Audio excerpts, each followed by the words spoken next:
Coucou, je vous avais quitté dans les dernières neiges en disant que j'espérais explorer un autre versant, mais je doutais qu'il allait encore avoir de la neige. Donc on en a eu un peu, on a pu profiter à minima, mais pas assez pour aller ici en tout cas.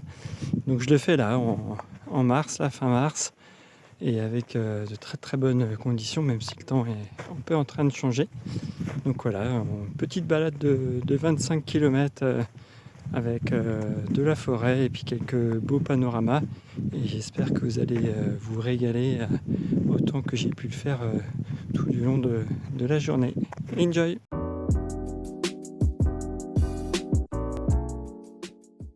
Je vois un magnifique parterre de fleurs, c'est vraiment trop joli.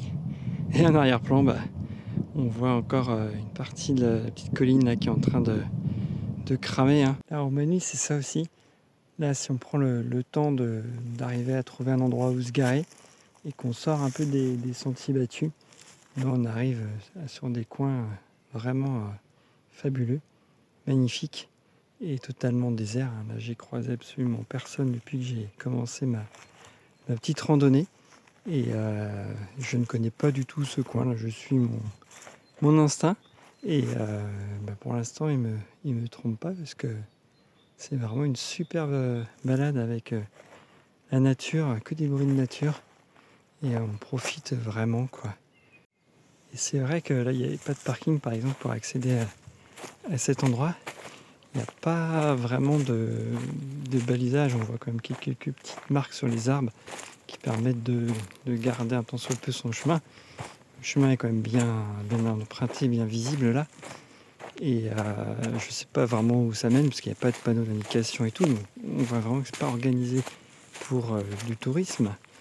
Mais voilà, quand on se donne la peine d'aller un peu plus loin, de dépasser ces obstacles-là, et voilà, on se rend compte qu'il y a vraiment des super expériences à faire ici.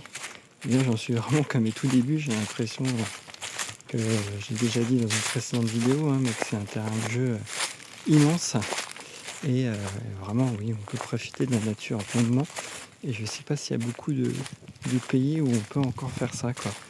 Dans ce calme, dans ce silence si apaisant, où on se sent vraiment bien. Ce qui est génial ici, c'est que là, je viens de traverser la forêt, et puis je me rends compte qu'il y a un autre chemin. Et à chaque fois, il y a beaucoup de chemins. En fait, si on suit un peu soit un GPS, soit son instinct, on va se rendre compte qu'il y a des multiples possibilités. Et du coup, on peut facilement faire des tours. On n'est pas obligé de rentrer par le même chemin. C'est moins évident à vélo. Par contre, du point à vélo de course en VTT, ça doit être possible. Il y a beaucoup plus de possibilités parce qu'il y a plein de chemins comme ça en VTT. Et du coup, voilà, dès qu'on sort un peu des sentiers battus, on se retrouve avec des points de vue à chaque fois magnifiques, alors qu'on pourrait rester dans la forêt. Et à chaque fois, on a toujours cette possibilité. Donc du coup, je sais qu'au retour, par exemple, je vais pouvoir prendre ce chemin-là, longer, et j'aurai pas le même. Ou alors, si je trouve qu'il fait un peu trop chaud, justement, je pourrais continuer dans la forêt, tout simplement. Par contre, il y a toujours des incontournables ici. Et en voici un, évidemment, chaque petit coin, chaque petit trou, ça va être tout de suite transformé en déchetterie. Là, on a un bon éventail des possibilités que nous offre l'endroit. Sur la gauche, il y a un chemin. Je peux aller tout droit via la forêt. Et je peux descendre vers là, rejoindre l'autre forêt en face. Là, c'est Oya Bassiou en face. Là, il y a un chemin aussi ici. Là, il y en a encore un qui part à moitié vers la forêt. Et il y en a encore un qui descend vers le bas. Donc à chaque fois, on a vraiment de multiples possibilités de balade. Il faut juste oser s'aventurer. Et puis, si on n'a pas trop confiance, on ne sait pas trop où on est, voilà, il y a le GPS, c'est quand même bien utile. On voit quand même qu'il y a une mini partie touristique parce que là, on tombe sur un petit panneau, mais bon, c'est juste pour indiquer quelques espèces de reptiles, dont un serpent qui s'est marqué diurne.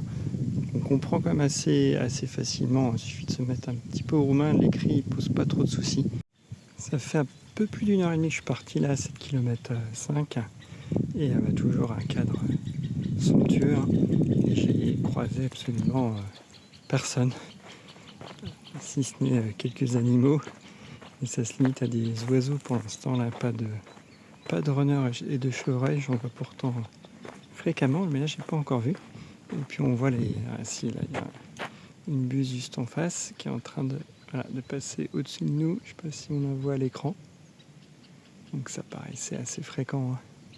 Quelques beaux hiboux aussi. Voilà, ça plane, c'est très très joli. Waouh, magnifique. Donc là c'est super fréquent ça d'en voir ici là. Hop. Et donc ça c'est des petits moments quand même rares, privilégiés, que ici on peut facilement atteindre. En fait, c'est accessible très facilement. Là, hop, comme je disais qu'il y a plein de possibilités. Là, il y en a une à droite, il y en a une tout droit, il y en a une sur la gauche.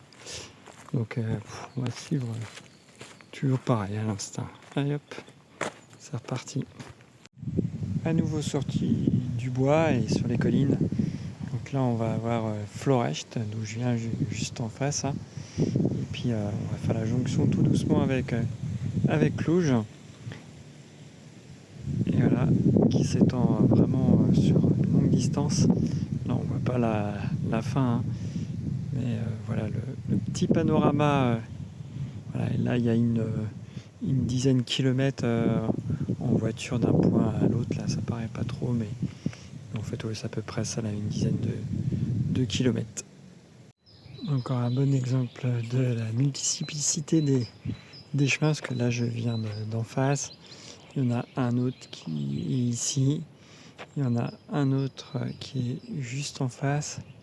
Et il y en a encore un ici. Et puis un autre qui part vers là. On peut voir aussi qu'il y a pas mal de petits feux de camp, hein.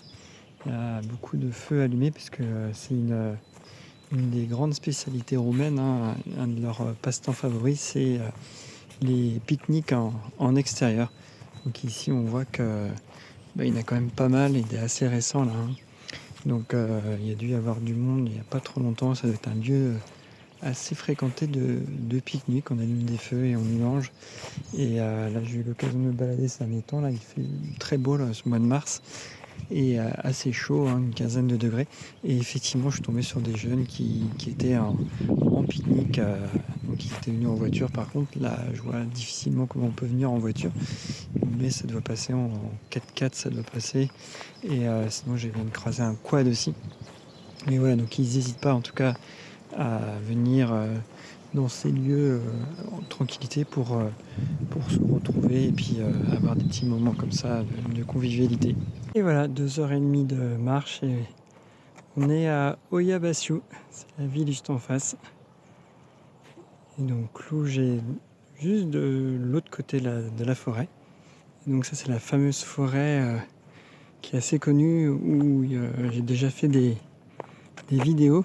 C'est une des attractions du coin, et le coin en question justement bien connu, qui attise les curiosités. Il est vraiment juste en face là.